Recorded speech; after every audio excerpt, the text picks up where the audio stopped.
నమస్తే రమ్మగారు. నమస్తే జయ. చందమామ కథ ఏదైనా చెప్పుకుందామండి? ఫలించిన కళ. ఓహ్! బావుంది రమ్మగారు. కళలు ఫలిస్తాయి కదా జయ అప్పుడప్పుడు. ఆ! కదా! కొన్ని అసలు గుర్తుండవు. రోజు వచ్చేస్తుంటాయి మనకి. అవును. కానీ కొన్ని కళలు వెంటపడతాయి. ఏదో ప్రత్యేకమైన కళగా కనపడుతుంది. ఒక్కొక్కసారి ఎప్పుడో మనకు సంతానం కలగబోతుంది. కలిగే సమయం వచ్చినప్పుడు కొంతమందికి పువ్వుల తోటలు, పళ్ళ తోటలు అలాంటివి కల్లో కనపడతాయి. పువ్వులని పళ్ళ తోటలు కనపడితే పిల్లలు పుడతారనమాట. ఓహ్! పువ్వుల తోటలు కనపడితే ఆడపిల్ల, పళ్ళ తోటలు కనపడితే మగపిల్లలు అలా చెప్పేవాళ్ళు ఊళ్ళల్లో. అదేలెండి. చెప్పుకునేవాళ్ళు. ఆ తర్వాత ఏదో ఊరెళ్ళినట్టు, చనిపోయిన వాళ్ళు ఎవరైనా కనపడ్డట్టు అట్లా కళ వస్తే పెద్దవాళ్ళు చెప్పే ప్రయోజనాలు ఏవో ఉంటాయి. ఈ కళకి ఇలాంటి ఇది ఫలితం ఉంది అని. స్వప్నశాస్త్రం ఒకటి ఉందట. ఎలాంటి కళ వస్తే అలాంటి ఫలితం వస్తుంది. త్రిజటా స్వప్నం చెప్పుకున్నాంగా మనం. అవునవును. అట్లా అయితే ఈ కళ చెప్తాం. ఒక ఊళ్ళోనట రాజుగారు బ్రహ్మాండమైన దేవుడి అవి ఇవి చాలా బాగున్నాయి. రాజ్యం చాలా బాగుంటుంది. కాంభోజ రాజ్యం. రాజుగారికి ఎవరో 2 అపురూపమైన వజ్రాలు తెచ్చిచ్చారు. వస్తారుగా పై వాళ్ళ నుంచి వచ్చేవాళ్ళు బహుకరిచ్చారు. ఆయన ఆ 2 ఉంగరాలని 2 వజ్రాలని ఉంగరాలు చేయించుకుందాం అనుకున్నారు. ఆ ఊళ్ళోకెల్లా అతిపెద్ద కంసాలి కొట్టు ఒకటి ఉంది. ఆ కంసాలి గారే ఈ రాజుగారికి బంగారపు వస్తువులు చేసేది. ఆయన్ని పిలిచి రాజు ఏం చేశారు, ఈ 2 వజ్రాలు ఇచ్చి 2 మంచి ఉంగరాలు చేయించండి అని నన్ను సైజు ఇచ్చాడు. ఈయన కొట్లో రాఘవుడు అని ఒక కుర్రాడు పనిచేసేవాడు. మంచి చకమాగా ఉండేవాడు, చాలా చురుకైనవాడు. అయితే ఈయన ఆ వజ్రాలు 2 కుర్రాడికి అప్పచెప్పి రాజుగారి సైజులో ఉంగరాలు చేయాలరా, ఈ పని నువ్వు చెయ్యి అన్నాడు. చేస్తానన్నాడు. వాడు ఆ పూట ఏమైంది, ఆ పూట రాత్రి బాగా నిద్రపోలేవాడు. కొంచెం నిద్ర వస్తోంది. ఆయన కంసాలు నేను ఇంటికి వెళ్ళి అన్నం తినొస్తాను, వీటి సంగతి చూడమంటే వీడు అవి ఎదురుగుండా పెట్టుకుని బల్ల మీద కూర్చుని పని మొదలు పెడుతూ కళ్ళు మూతలు పడిపోతున్నాయని బల్లకి తలకాయ ఆనించి నిద్రపోయాడు. ఇది వజ్రాలు ఇచ్చి ఒక 2 రోజులు 3 రోజులు అయ్యింది.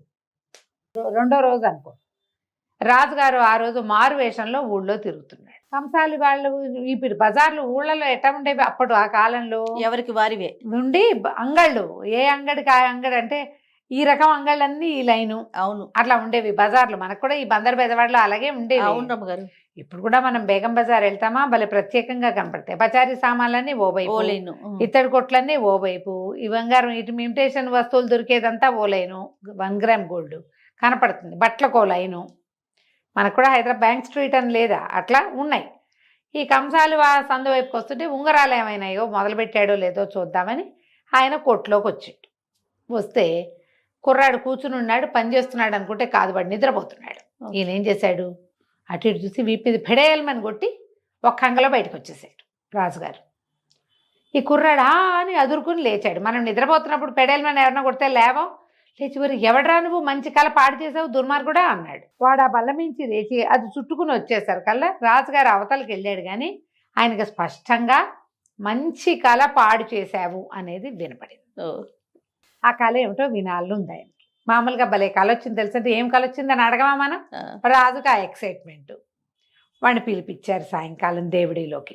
ఏరా మంచి కళ వచ్చిందన్నావు కదా మధ్యాహ్నము, నీకేం కళ వచ్చిందో చెప్పు అనగానే కుర్రాడు దక్కుబడి, కాదండి కళ మంచిదే అనుకోండి, మీకు చెప్పేది కాదు, చెప్తే మీరు ఏమంటారు, ఏమన్నా చెప్పమన్నారు, మీరు ఏమన్నాను మీరు చెప్పినా సరే నేను చెప్పనండి మీకు అన్నాడు. అడిగినా చెప్పల. వాడొక 20-25 ఏళ్ళ పిల్లాడు, కుర్రాడు, చక్కగా మెరుపు తీగల్లే ఉన్నాడు. చేయాలో తెలియలే. వీడిని చీకటి కోట్లో పడేయండి, మళ్ళీ కలగని చచ్చినట్టు చెప్తాడు అని చెప్పి కోట్లో పడేయించారు. వీడికి ఏం చేయాలో తెలియలేదు. ఇక్కడే ఉంటే వీళ్ళు కొన్నాళ్ళకి ఇటకే చచ్చిపోతానే ఏమిటో. 3-4 రోజులు గడిచింది. ఏదో ఇంత ముద్ద పెడుతున్నారు, వాడికి అందులో ఉండాలని లేదు. వాడు చూస్తే ఆ చీకటి కొట్లో ఒక సాధనం దొరికింది వాడికి, ఇంతదేదో. ఆ కొట్టుకి ఒక కిటికీ ఉంది. వీడు ఆ సాధనంతో ఇనపదాంతో ఆ కిటికీ దగ్గర కొట్టి కొట్టి కొట్టి కొట్టి కిటికీ ఊడదీశాడు. ఊడదీసి అందులోంచి బయటకు వచ్చాడు రాత్రివేళ. ఓకే. బయటకు వచ్చి చూస్తే ఆకలి చచ్చిపోతున్నాడు, ప్రాణం పోతోంది వాడికి. పొద్దున ఏదో ఇంత పెట్టారు, మర్నాడు పొద్దున మళ్ళీ వాళ్ళు పెట్టేదాకా కిరకిరలాడిపోవాల్సిందే. పైగా ఇదంతా తవ్వాడు కాదు, శారీరక శ్రమకి పిచ్చి ఆకలి వేసేస్తాం. పహరా సైనికులు కనబడేసరికల్లా అమ్మో అని ఇంకొక భవనంలోకి జ్వరబడి గబగబా మెట్లు కనబడితే మెట్లు చకచక ఎక్కేశాడు. తలుపు ఏదో తీసుంటే చిట్టుకుని లోపలికి వెళ్ళిపోయి తలుపేసేసుకుంటాడు. దాక్కున్నాడు. అటు ఇటు చూస్తే మంచం మీద ఒక అమ్మాయి పడుకునుంది. యువతల పెద్ద మేజా బల్ల మీద ఒక డ్రాయింగ్ టేబుల్ లాంటిది ఉంటాయి కదా, ఆ టేబుల్ మీద అన్నము పప్పులు ఉప్పులు ఏమిటో పెట్టున్నాయి. ఆహారం కొంచెం వాసన వస్తుంది గాలి వచ్చినప్పుడు. అబ్బా ఏదో ఆకలిస్తుంది తినేసేద్దామని దీపం పెద్దది చేసి చూస్తే వాడికి తెలిసింది పడుకున్నది రాజకుమార్తె. చల్లగా ఆ మేజా బల్ల దగ్గర కూర్చుని కంచం కిందకి దింపుకొని అన్నం ఆల్రెడీ ఏవో కూరలు అవి వేసున్నాయి, పక్కన గిన్నెల్లో బోల్డ్ పెట్టున్నాయి, అన్నీ ఒకదాని వెనకాల ఒకటి పంపుకొని శుభ్రంగా తినేసాడు. కడుపు నిండా అన్నం తిన్నాడు.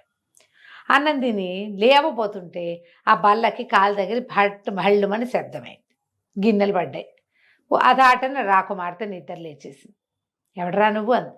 నేను ఎవరైతే ఏంలే అన్నాడు. అనేసరికలు ఉండు నేను రక్షక భట్లకు పట్టిస్తా అంటే పిల్లాడు కుర్రాడు అన్నాడు. వీడు రాఘవుడు, ఆ పట్టించు మీ నాన్న చేతిలో ఎటకు చచ్చేవదాన్ని వాడినే నేను. చచ్చే ముందు నీకు ఒక మాట చెప్పిపోతాను, నేను నిన్ను ఎంత ప్రేమిస్తున్నానో నీకు నేను చెప్పలేను అన్నాడు.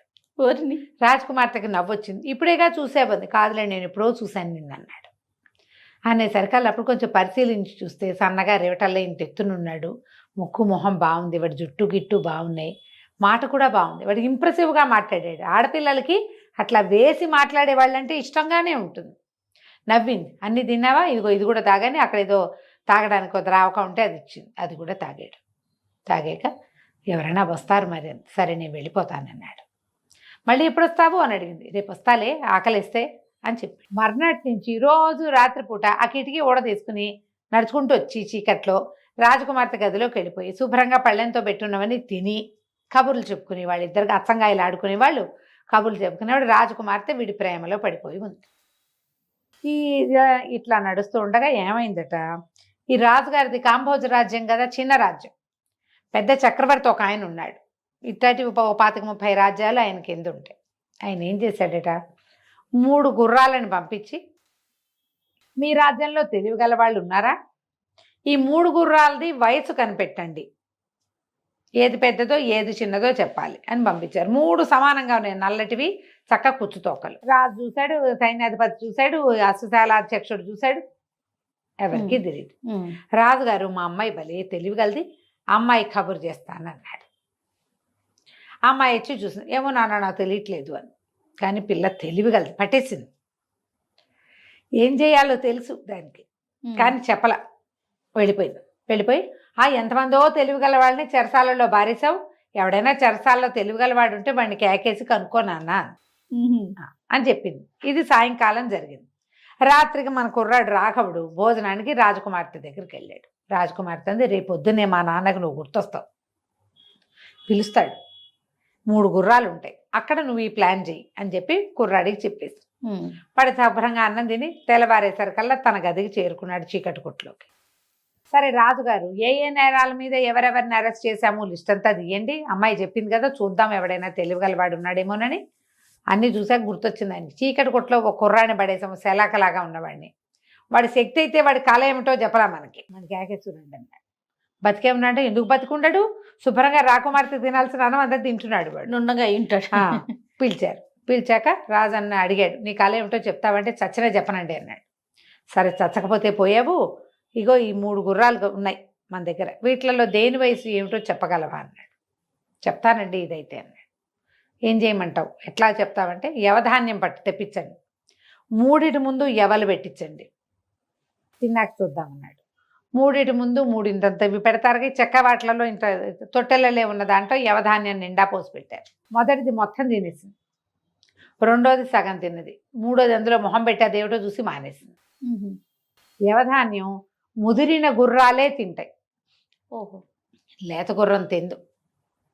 ఏం చెప్పాడంటే మొత్తం తినేసిన దాని వయసు 3 ఏళ్ళు లేదా ఆ పైన, సగం తిన్న దాని వయసు 2 ఏళ్ళు, అసలు తిన్న దాని వయసు 1 ఏడాది అని ఒప్పుకున్నారు వాళ్ళతో పాటు వచ్చిన వాళ్ళు. నిజం, అసలు తిన్న యవధాన్యం అలవాటే లేదు దానికి, అందుకని అది అసలు ముట్టుకోలే.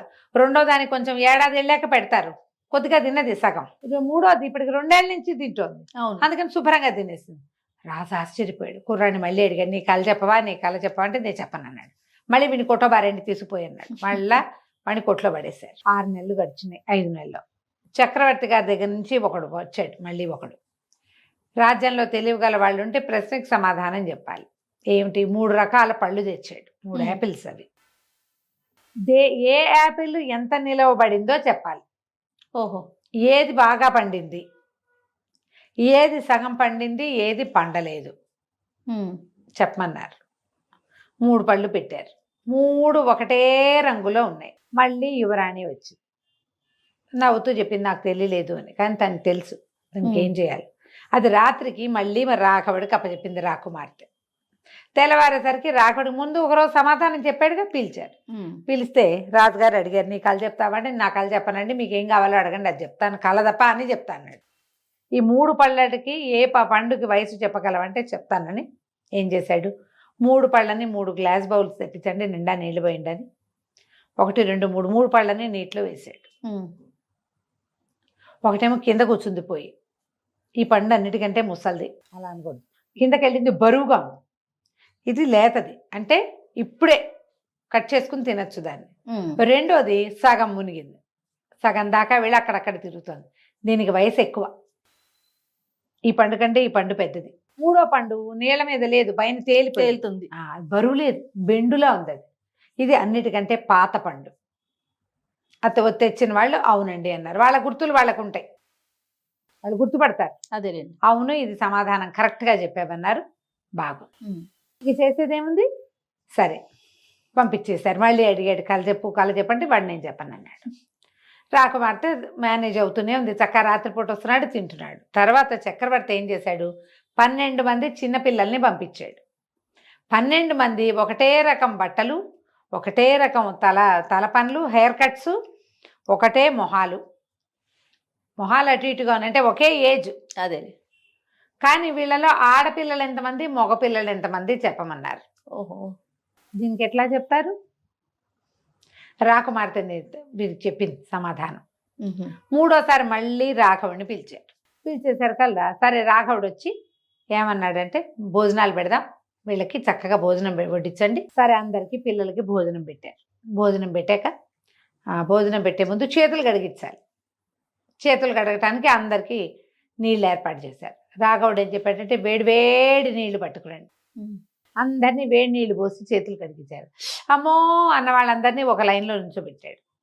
వేడిగా ఉన్నాయి అని చేతులు కడుక్కున్న వాళ్ళని ఇంకో లైన్లో నుంచోబెట్టారు. చేతులు కాలిన వాళ్ళు మగపిల్లలు, భరించగలిగిన వాళ్ళు ఆడపిల్లలు. ఆడపిల్లల చేతులు వేడిని భరిస్తాయి. లోక విదితం కదా, ఇంత తెలివితే వీడికి. రాజకుమార్తె చెప్పలేని విషయం కూడా వీడు చెప్పేస్తున్నాడు. ఓహో. మంత్రిని అడిగాడు, ఏం చెయ్యాలి, ఏం చేయటం ఏంటండి, ఇంత తెలివైన వాడు మన రాజ్యంలో ఉండటమే మనకు గొప్ప, 3 సార్లు చక్రవర్తి దగ్గర నుంచి వచ్చిన వాటికి ఇది సమాధానం చెప్పాడు. మనం సరిగ్గా చెప్పలేకపోతే చక్రవర్తి మన శిస్తులన్నీ పెంచేసేవాడు. మీ రాజ్యంలో అందరూ తెలివి తక్కువ పెద్దమ్మలు డబ్బులైనా ఇవ్వండి అనేవాడు. మ్మ్. 3 సార్లు తిరగొట్టాడు. వీడు ఇలాంటి వాడిని ఉంచుకోవాలి, రాజ్యంలో పౌరుడిగా కాదు ఇంట్లో సభ్యుడిగా ఉంచుకోండి, రాకుమార్తెనిచ్చి పెళ్లి చేయండి, నా మాట వినన్నాడు. ఓహో. రాకుమార్తె నేను కూడా అదే అనుకుంటున్నాను నాన్న, నాకంటే వీడు చాలా తెలివైన వాడు అన్నది. అనేసరికి రాజుగారు సరేననుకుని ఈ కంసాలకోటలో పనిచేసే రాఘవుడికి రాజకుమార్తెనిచ్చి వివాహం చేశారు. అయితే ఇంతలో ఏమైంది, ఆ చక్రవర్తికి ఏమనిపించింది, ఏమిటి ఈ 3 సమాధానాలు ఎక్కడి నుంచి వచ్చినాయి, 3టిని ఒకటే చెప్పాడు అంటే వాడికి అంత తెలివైన వాడా వీడు. ఇంత తెలివైన వాడిని ఇక్కడ వదిలిపెడితే రేపొద్దున వాడు రాజ్యానికి చక్రవర్తి అవ్వడానికి చూడ్డా మ్మ్. అని ఆలోచించి, ఆ తెలివైన కుర్రాన్ని మా దగ్గరికి పంపించండి, మాకు ఇక్కడ కొన్ని తెలివిగల వ్యవహారాలు ఉన్నాయని చక్రవర్తి దగ్గరికి పంపించారు. పంపిస్తే రాబోయ్ నువ్వు చాలా తెలివిగల వాడివన్నారు, ఇదిగో చూడు అని ఒక ప్రశస్తమైన ఇనప ముక్కని రేకుని ఒకటి ఇచ్చాడు. దీంతో ఇది అల్లి పంపించాలి, వస్త్రం వేసి పట్టుకురా మ్మ్. అని చెప్పాడు. చెప్పేసరికల్లా దాంతో ఎట్లా చేస్తారు, తను ఆశ్చర్యపోయాడు. సరే చూద్దామని ఆ ఇనం ముక్కని చేత్తో పుచ్చుకున్నాడు. ఇతనికి ఒక చోట ఉండడానికి వసాది అరేంజ్ చేశారు. రాజకుమార్తెతో పెళ్ళైపోయింది. అవును. పెళ్ళయ్యాక చక్రవర్తికి ఏమనిపించింది, ఇంత తెలివిగల సమాధానాలు చెప్పిన వాడు నా రాజ్యం ఒకడే అయితే రేపొద్దున పెద్ద రాజ్యానికి ఎసరు పెడతాడు వాడు, ఓహో. వాడిని ఏదో ఒక రకంగా మట్టు పెట్టాలి అని చెప్పి రాజుగారు కాంభోజ రాజుగారికి కబురు చేశారు. చాలా తెలివైన ఐడియాలు ఇచ్చిన మీ అల్లుడిని పంపించమని. అల్లుడు ఊళ్ళోకి వచ్చాడు, చక్రవర్తి గారి దగ్గరికి వచ్చాడు, వేరే రాజ్యం వచ్చేసరికల్లా చక్రవర్తి అన్నాడు, ఆహాహా నువ్వు చాలా తెలివిగలవాడిపోయి ఎంత క్లిష్ట ప్రశ్నలకైనా సమాధానాలు చెప్పావు. ఇదిగో ప్రశస్తమైన రేఖ ముక్క, ఇది తీసుకో, దీంతో చక్కటి పట్టుబట్ట అల్లి పట్టుకురా అని చెప్పాడు. అర్థం కాల రాఘవుడికి. ఇదేమిటి ఇనం ముక్కతోటి పట్టుబట్ట అల్లమంటాడు? పట్టుబట్ట అల్లే దేనితోటి? పట్టుదారాలతో. ఇనం ముక్కతో ఎట్లా చేస్తారు? పోనీ ఐడియా యుక్తి చెప్పడానికి భార్య కూడా దగ్గర లేదు.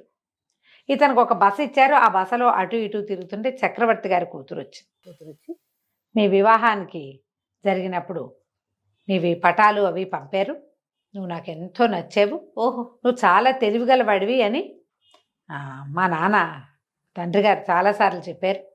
నాకు కూడా నీ మీద మనసు కలిగింది. ఇప్పుడు మా తండ్రి పెట్టిన దానికి నీకు ఒక ఐడియా ఇస్తా అని చెప్పి ఏం చేసింది, ఒక పట్టు సంచిలో గుప్పెడు దోసెడు ఇసకపోసి పట్టుకొచ్చింది. ఇదిగో దీంతో దారాలు చేసి ఇవ్వమను, ఇసుకతోటి సరిపోతుంది అని చెప్పి ఆ పట్టు వస్త్రంతో కుట్టిన చిన్న గుడ్డ సంచిని ఇతని చేతిలో రాఘవుడి చేతిలో పెట్టి వెళ్ళిపోయి. మర్నాడు రాఘవుడు చక్రవర్తి దగ్గరికి వెళ్ళాడు.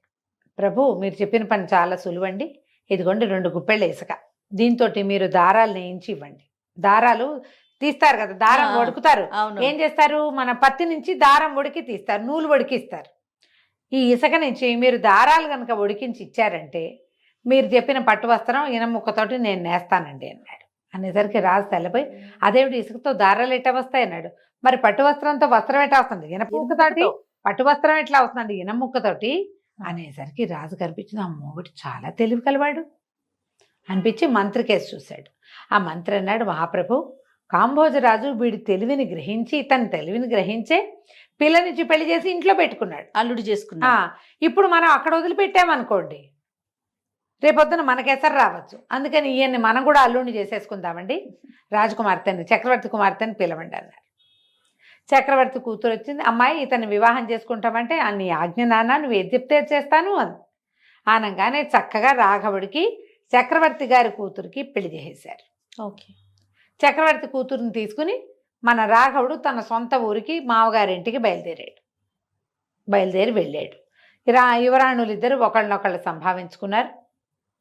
ఆ రోజు రాత్రి భార్యలిద్దరితోటి రాఘవుడు తోటలో పడుకుని కులాసాగా కాలక్షేపం చేస్తున్నాడు.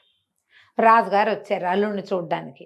మొత్తానికి చక్రవర్తిని బోల్తా కొట్టించి పిల్లని పెళ్లి చేసుకొచ్చినందుకు అభినందించడానికి వచ్చాడు. వస్తే ఒక అమ్మాయి ఏమో వీణ వాయిస్తోంది, రెండో అమ్మాయి ఏమో తమలపాకు చిలకలు చుడుతుంటే రాజుగారు వచ్చి, నువ్వు ఘటికుడు పోయి కళ మాత్రం చెప్పలేదు, నువ్వు ఇంత చేసుకొచ్చావు అన్నాడు. రాఘవుడు నవ్వాడు, ఇదేనండి నాకు వచ్చిన కళ. నేను మంచం మీద పడుకుని విశ్రాంతిగా ఉంటే రాజకుమార్తె తమలపాకు చిలకలు చుడుతున్నట్టు, చక్రవర్తి కుమార్తె వీణ మీటుతున్నట్టు కళ వచ్చింది. నేను గనక ఆ కళ చెప్తే నన్ను బతకనిచ్చేవాళ్ళ మీరు? కళ చెప్పకపోవటం వల్లే ఫలించిందంటే ఇదే నాకు వచ్చిన కళ, నేను ఇది కలగన్నాను ఆ రోజు అని చెప్పాడు. రాజుగారు ఆశ్చర్యపోయాడు. కళ నిజమైందిగా, అదే అవుతాయి అప్పుడప్పుడు. ఆయన సంతోషించి అల్లుడిని శతవిధాలుగా దీవించి, నువ్వు చక్రవర్తి కూడా అల్లుడయ్యావు, చక్కగా నీ జీవితం ఎంతో బాగుంటుందని ఆశీర్వదించి ఆడపిల్లలిద్దరితో అల్లుడిని అక్కడే వదిలిపెట్టి వెళ్ళిపోయాడు. కథ కంచికి మనం ఇంటికి. బాగుంది రమ్మ గారు. నమస్తే. నమస్తే జయ.